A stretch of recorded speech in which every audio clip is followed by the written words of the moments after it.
In our modern imagination, historical execution is a sudden, mechanical event. A heavy blade drops, and the story ends in a fraction of a second. Yet, the blueprints of ancient justice often favored the clock over the blade. Many sentences were designed to last for days or weeks, relying on the environment to erode a prisoner's resolve before the final physical blow. These meticulously engineered spaces weaponized scale and isolation, transforming the physical surroundings into active participants in the punishment. This was the architectural design of human erasure, where the heavy walls, the rising tide, and the earth itself served as the executioner. The first layer of this architectural strategy relied on the overwhelming scale of the natural world. Authorities turned the vast, inescapable outdoors into a tool to strip a victim of their physical agency. Keel hauling transformed the open ocean into a restrictive torture chamber. A sailor was tied to a rope looped around the ship's hull and dragged through the water. He was trapped between the crushing pressure of the sea and the abrasive, barnacle-covered wood that sliced his skin like a grater. In 19th century India, the state projected its absolute authority through the mass of the elephant.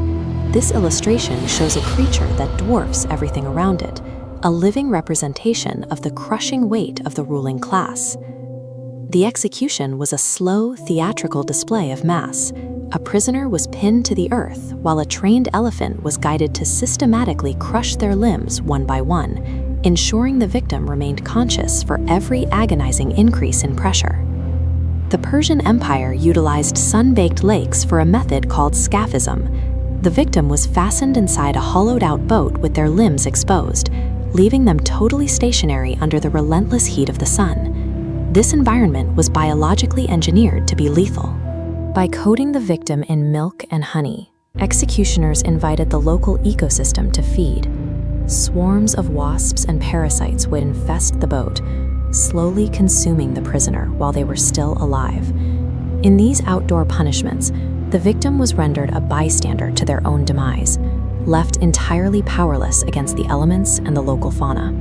While some punishments weaponized the vastness of the horizon, others relied on the terror of rigid, unnaturally tight constraints. The gibbet was a cage forged into a human silhouette.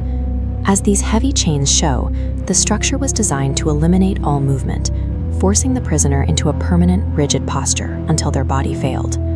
These cages became part of the public architecture.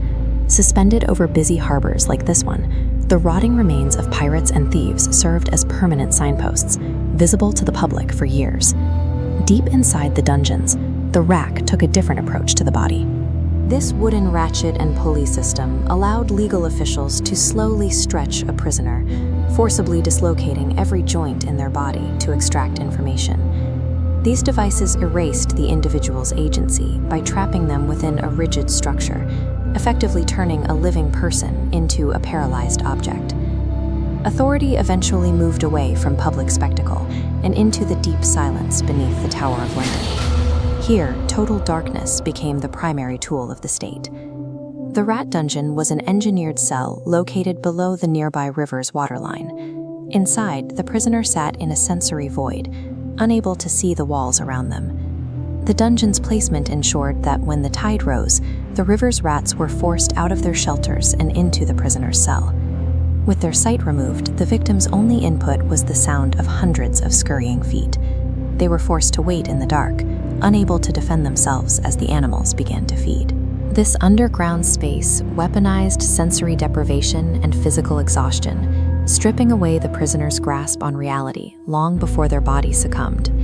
The most absolute architectural space was the oubliette, a name derived from the French word meaning to forget. This grand exterior at Warwick Castle hides a narrow stone shaft deep underground. It was built with suffocating dimensions, where standing or sitting was physically impossible. The psychological impact began with an 8-foot drop into the dark. Prisoners often landed directly on the skeletal remains of the person who had occupied the space before them. Some victims were kept barely alive for years. Because these cells were sometimes located near ground level, they could hear the laughter and conversations of people walking by, a constant reminder of the life they would never rejoin. Modern archaeology confirms these spaces were designed for permanent abandonment.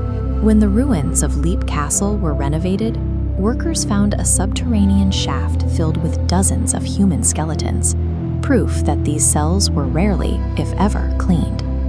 The design of these spaces proves that the most effective way to break a person was to erase them. By replacing physical violence with the terror of absolute isolation, the architecture of the oubliette demonstrates that mankind's greatest fear is being swallowed by the dark and entirely forgotten by the world above.